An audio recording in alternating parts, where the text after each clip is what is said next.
What's up, guys? I'm Nathan Dennison. And I'm Cormac Morris. And today we're doing our second episode of Nathan and Cormac's Fantasy Football Podcast.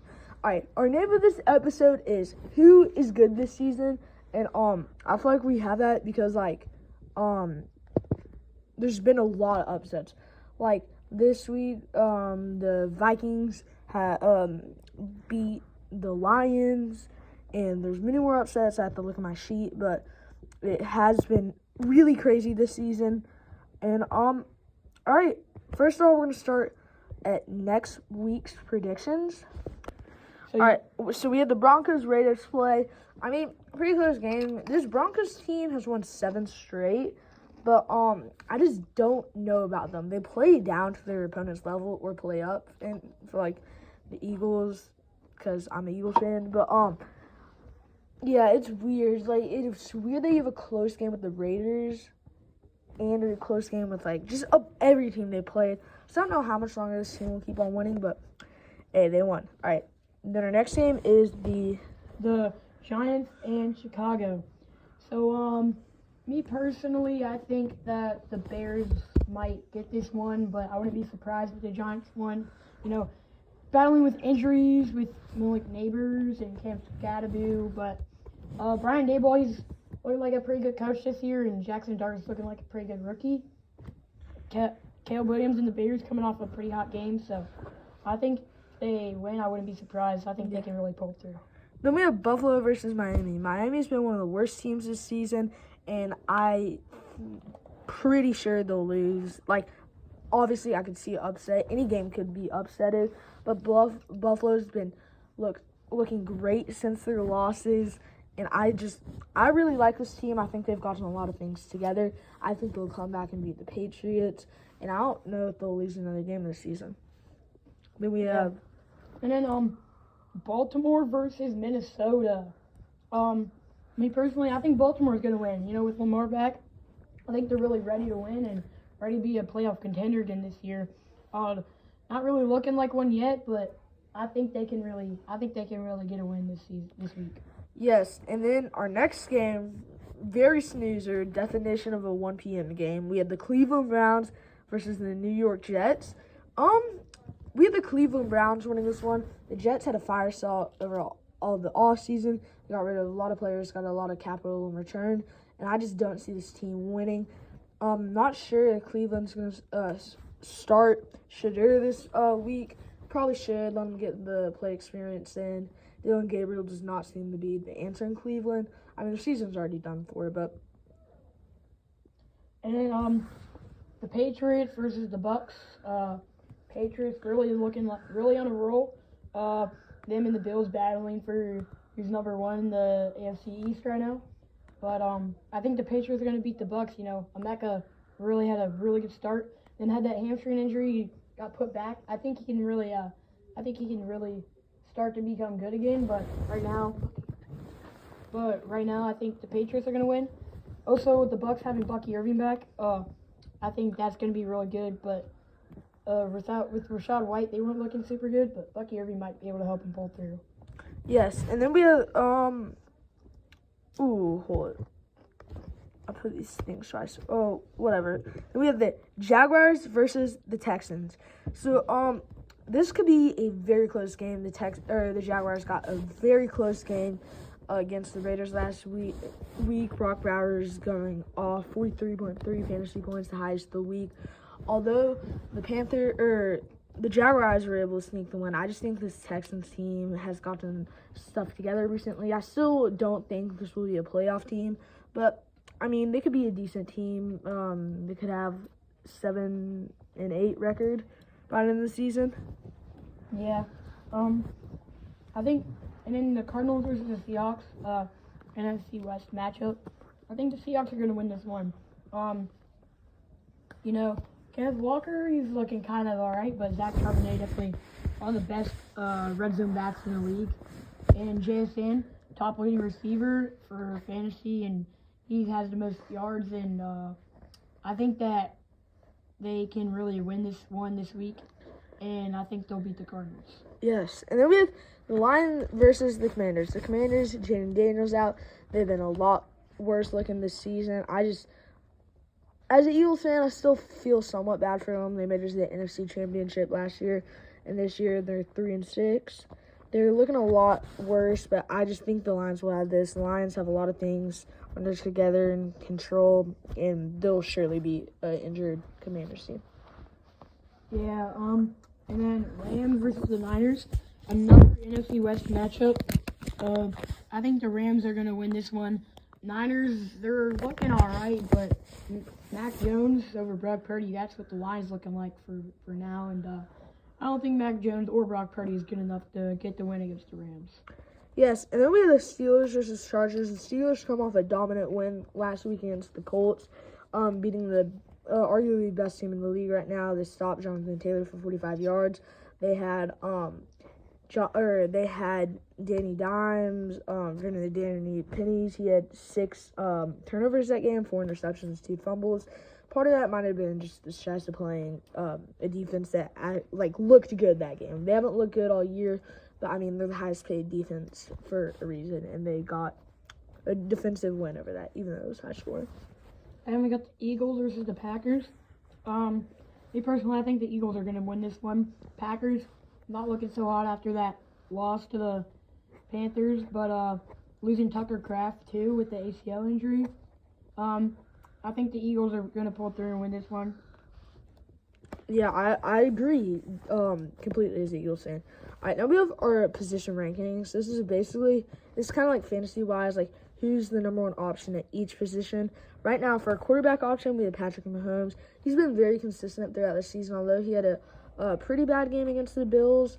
I just think he was playing a Bills team that was very competitive that game. They really wanted that win. But besides that, he's looking like an MVP this season. Baker's had a couple bad games recently. But he might be better coming off that bye. And I just think he's the clear QB1 right now. And for wide receiver 1, we're looking at JSN. Obviously he has the most receiving yards in the league, and he's really up there in touchdowns. He gets a lot of targets a game and really gets open. And I think with Sam Darnold on the Seahawks this year, he's really helping him out, and I think that he is the clear wide receiver 1. Yes, and then for our wide receiver 2, we have Jamar. Jamar, at his peak, is easily the best receiver in the game, although he's had the most consistent weeks, and with him sharing more and more targets with T. Higgins, because he's been looking great. Jamar has fallen to 2, but he's still a great wide receiver. He can catch the ball well. He can run with it decently, and he's just he gets a lot of receptions, which is good. And then for a clear running back 1 position, we are obviously looking at Jonathan Taylor. He's really up there in MVP voting and should get Offensive Player of the Year. He's been putting up like a 30 game every single week, except they get stopped there by the Steelers defense, but I think he still is clearly the running back 1. Yes, and for running back 2, we have seen Christian McCaffrey. With him being really the only offensive option besides maybe George Kittle for this 49ers team, he's top 10 in passing and rushing yards right now, I believe. And he's looking great. He did have a bad week 2 weeks ago, but I still think he's a really good, really consistent player on your fantasy team. He dropped 33 this week. And then for tight end, we're looking at Tyler Warren. Tyler Warren looking like the best receiver for the Colts right now. Don't have the best receiver. Michael Pittman also he's looking good across his past few games, but whenever Jonathan Taylor, after he gets a bunch of stats on the ground, then that's when they put it in the air, and Tyler Warren's a really good target for that. Yes, and then we have player/play of the week. So for our player of the week, this is week 9, not counting Thursday Night Football, but we have Brock Bowers, who had 12 receptions, 127 yards, and 3 touchdowns. He was able to get a last-minute touchdown. He had 43.3 fantasy points, a really great, possibly all-time tight end performance. I mean, he just looked really good out there, looking like his rookie self. I mean, he obviously didn't play like that last game, but if Geno Smith keeps throwing good to him, I mean, I can see this Raiders team getting a couple sneaky wins. Yeah, and for the play of the week, we had Puka Nacua on double coverage at the back of the end zone. Well, front of the end zone really, but towards the backside. He caught the ball for a 39-yard touchdown. Really amazing catch, and really can't believe he stayed in bounds there, but it really helped the Rams that game. Yes, and we're on to our hot takes section. So our first hot takes are the Ravens are winning their division. And the Steelers looked like a great team that game. They have a pretty tough schedule coming up. I don't know how many more games they're going to be able to win. If their defense stays consistent, they can win. But looking at their upcoming schedule, they have 4 or 5 games they're going to lose compared to the Ravens have 2 or 3. And the Bengals, they're just not not good enough on defense to make really anything big happen. And the Browns just suck. I agree with that. And another one, Jonathan Taylor, looking like he can win MVP this season. You know, he's definitely looking like the most valuable player on the Colts. And if he keeps averaging what he's averaging, he'll be on pace to being the record of rushing touchdowns in a season. Yes, and we have Patriots will go 13-4. Right now they are 7-2 or 6-2. I'm not sure if they've had their bye yet.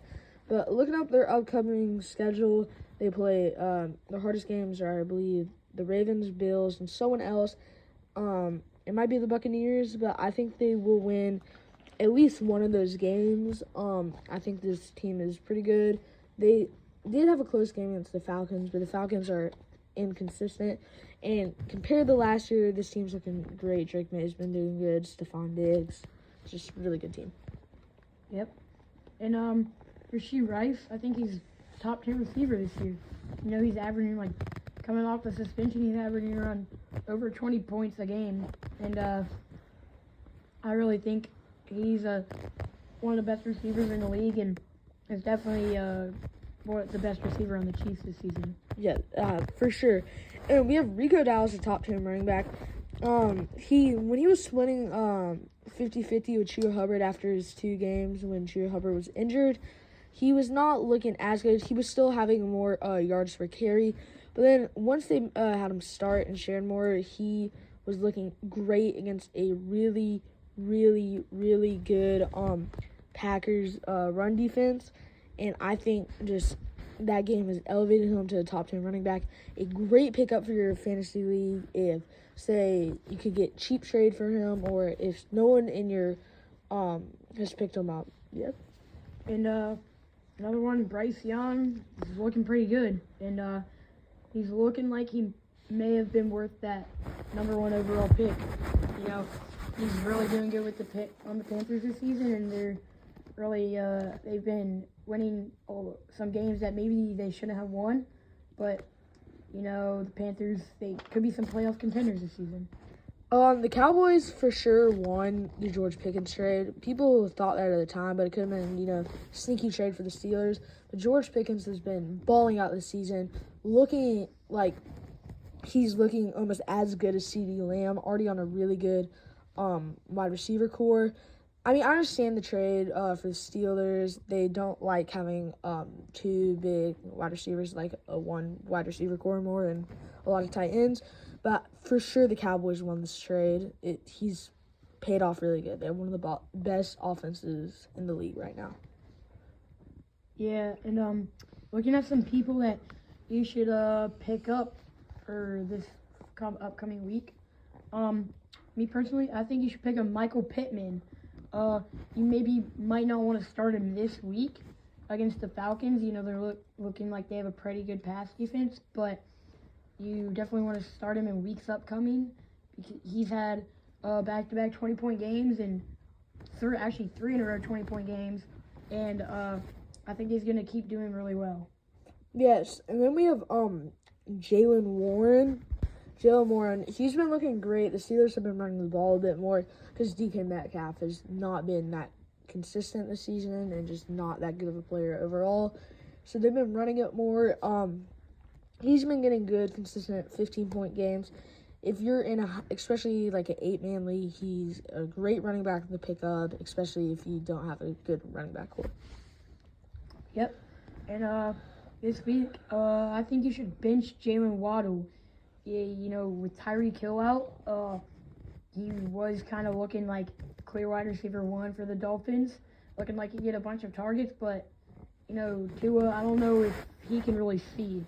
He's had a bunch of concussions, bunch of head injuries, and I don't know if he knows where the ball's going whenever he throws it. Yes, and we have Cut Roma Doomsday. The Bears had a 43-point game, and he put 0 targets, 0 receptions, especially them passing the ball for almost every touchdown.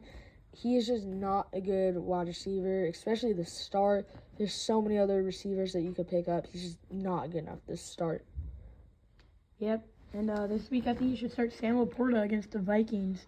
They don't have a very good defense against tight ends, and I think he'll put up a lot of points. I agree. And then we have start Jahmyr Gibbs. Again, this Vikings run defense is not that good. And Saquon Barkley has not been that good this season, but they let him have 150 yards and a touchdown, and he looked great that game. But I think Jahmyr Gibbs will score well. He's already a really good running back. Yep, and I think this week you should start Jonathan Taylor against the Falcons, 30th ranked. He's their 30th ranked in points allowed to running backs. Really, he's had basically a 30-point game every week, except for round 2, and he's definitely, I think he'll put up around 30 against this Falcons defense. And I would have said start J.K. Dobbins, but although he had a not really bad game, but a pretty bad game with the Broncos, it was a very low-scoring game. So now we're going to talk about the games next week. Or not, the wins last week. That's what I meant. All right, and that will be it for this episode. It's a bit shorter episode, but we just wanted to talk about the important things of it. I hope you all enjoyed. I'm Nathan. I'm Cormac. And thank you all for enjoying Nathan Cormac's Fantasy Football Podcast.